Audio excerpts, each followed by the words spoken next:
ఉన్నత విద్యావంతుడు, అన్ని సమస్యలపై అవగాహన ఉన్న పేరాబత్తుల రాజశేఖరాన్ని ఎన్డీఏ కూటమి ఉభయ గోదావరి జిల్లాల పట్టభద్రుల నియోజకవర్గం నుండి శాసనమండలి ఎన్నికల బరిలోకి దింపింది అని రాష్ట్ర పర్యాటక, సాంస్కృతిక, సినిమాటోగ్రఫీ మంత్రి కందుల దుర్గేష్ అన్నారు. నిడదవోలు నియోజకవర్గం పెరవలి మండలం ఖండవల్లి గ్రామంలో మంత్రి దుర్గేష్ విస్తృతంగా ఎమ్మెల్సీ ఎన్నికల ప్రచారం నిర్వహించారు.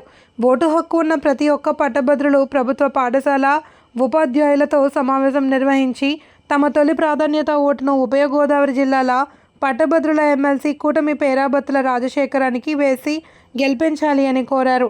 నిరుద్యోగులు, పట్టభద్రుల సమస్యలను శాసనమండలి దృష్టికి తీసుకుని వెళ్ళి పరిష్కరించేందుకు పేరాబత్తుల రాజశేఖర్కు అవకాశం ఉంటుందన్నారు. 2 జిల్లాల్లోని పట్టభద్రులందరూ మొదటి ప్రాధాన్యత ఓటు వేసి ఆయనకు వేసి అఖండ మెజారిటీతో గెలిపించాలన్నారు.